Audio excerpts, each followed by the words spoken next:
Zugeschaltet aus Münster ist uns nun Professor Muhannad Korchide, der Leiter des Zentrums für Islamische Theologie. Herr Professor, einen schönen guten Morgen. Guten Morgen, Herr Professor. Morgen. Ja, große Diskussion haben wir hier momentan in Deutschland. Was bedeutet die Tat von Solingen für Muslime hierzulande? Sollten die sich öffentlich distanzieren? Wie stehen Sie dazu?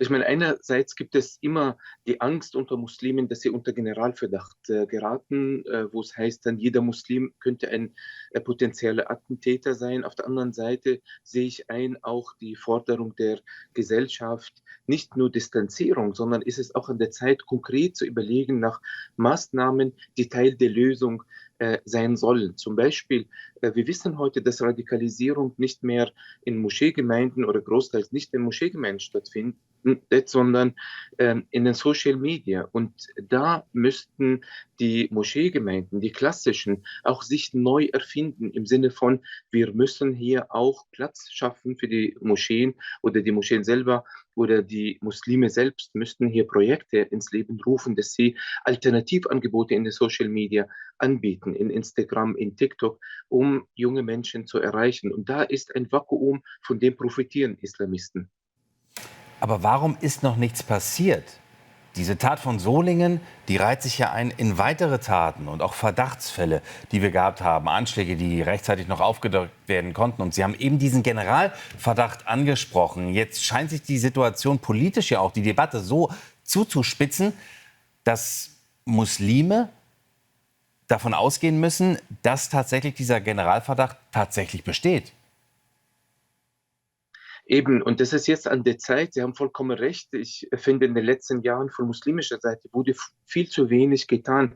Man hat sich einfach damit begnügt, sich zu distanzieren, zu sagen, wir haben mit dem nichts zu tun oder das sind nur einzelne Attentäter, aber sich dem Problem zu stellen, zu sagen, was können wir jetzt dagegen tun? Also nicht nur distanzieren und wir haben nichts damit zu tun, sondern wie können wir aktiv die jungen Menschen erreichen in den sozialen Medien. Und da gibt es große Versäumnisse meines Erachtens und die müssen jetzt dringend nachgeholt werden. Wir können nicht jedes Mal, wenn ein Attentat passiert oder ein Terroranschlag, nur temporär reagieren und warten, bis der nächste Anschlag kommt, sondern man braucht hier ein Gesamtpaket, auch mit Unterstützung der Politik, wo man sagt, wir wollen präventiv jetzt junge Menschen erreichen. Durch den Religionsunterricht unterschätzt man seine Rolle, weil durch den islamischen Religionsunterricht an öffentlichen Schulen erreicht man ja viele junge Menschen, aber auch in den sozialen Medien müssen gezielte Projekte hier von Muslimen an Muslime gerichtet sein. Und dieses Vakuum können nur Muslime eigentlich füllen. Und es ist an der Zeit, auch die Moscheegemeinden, die Muslime selbst, auch uns, auch Theologinnen und Theologen in die Pflicht zu nehmen. Nun sagen Sie, das ist vor allem die sozialen Netzwerke sind eben ein großes Problem. TikTok, Radikalisierung, Sie haben gesagt, in Moscheen passiert das nicht. Wir hatten auch schon die Fälle. Ich meine, Anis Amri, der ging in Moabit in einer Moscheegemeinde ein und aus. Wenn wir das also mal auch mit deutscher Brille, und viele haben jetzt nicht so die Verbindung auch zum Islam, was hat dann in Ihren Augen, wie viel hat solch eine Tat denn mit dem Islam zu tun? Oder muss man da wirklich differenzieren und sagen, Islamismus ist auf einer ganz anderen Karte? Wir müssen differenzieren, nur um die Mehrheit der Muslime zu schützen, zu sagen, nicht jeder Muslim ist ein potenzieller Attentäter, aber zu sagen, das alles hat nichts mit dem Islam zu tun und deshalb müssen wir Muslime uns mit dem Thema gar nicht befassen, das wäre nicht nur naiv, sondern unverantwortlich, denn diese Menschen berufen sich auf heilige Schriften, auf bestimmte Auslegungen des Islams und die sagen, wir machen das im Namen des Korans, im Namen des Propheten Mohammeds, im Namen unserer Religion üben wir solche Attentaten. Das heißt, hier brauchen wir dringend Alternativauslegungen dieser heiligen Schriften. Historisch-kritische Methoden müssen Mainstream werden. Das ist noch immer nicht der Fall. Auf der anderen Seite muss man auch die positive Narrative über den Westen auch viel stärker in den Mittelpunkt stellen. Denn was alle Islamisten, alle Attentäter gemeinsam haben, egal wie stark religiös oder weniger sie sind, sie haben eine antiwestliche Erzählung im Kopf. Sie erwähnen immer nur das Negative und überbetonen auch Negatives über den Westen mit Verweis auf Nahostpolitik oder Politik in Afghanistan.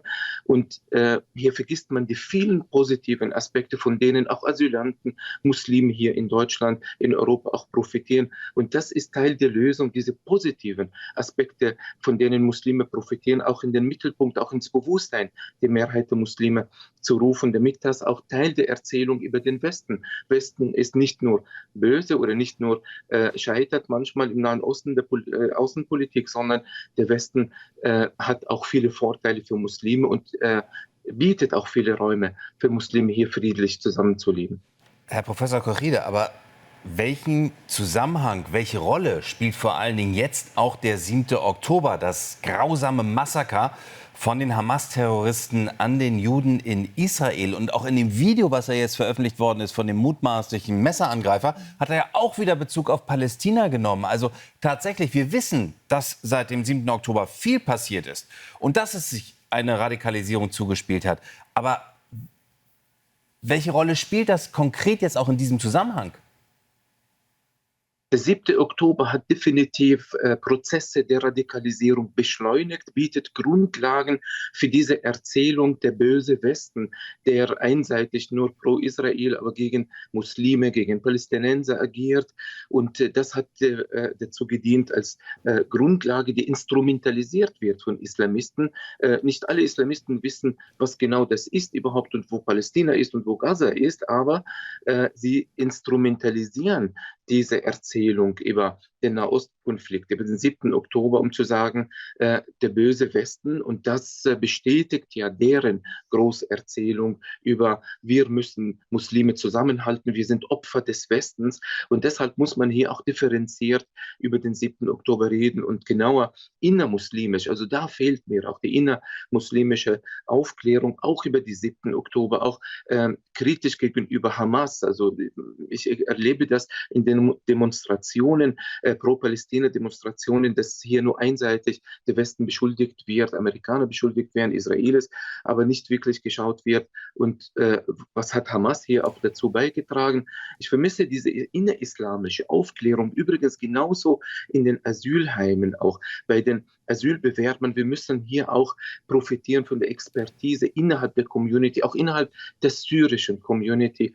Da versteht man sich besser, man weiß, woher man kommt, genau wie jetzt der Verdächtigte von Solingen, die kommt aus einer syrischen Stadt, in Hochburg von IS ist. Ich gehe davon aus, dass er auch mit anderen in seiner Umgebung gesprochen hat und die hätten vielleicht rechtzeitig Alarm schlagen können, wenn man hier mehr sich vernetzt mit den Behörden. Deshalb ist es auch wichtig, hier innermuslimisch aktiver zu werden, auch in Fragen der Aufklärung.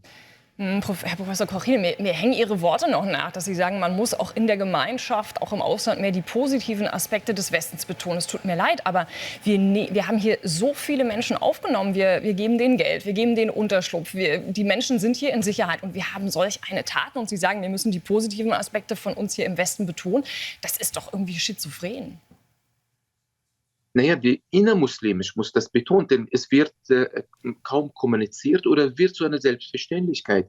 Wir haben den Anspruch darauf, aber man vergisst, das ist alles andere als selbstverständlich. Wie Sie sagen, da kommen die Menschen, bekommen hier Rechte, von denen sie in den Heimatländern nur träumen können. Und deshalb wollen ja so viele nach Deutschland.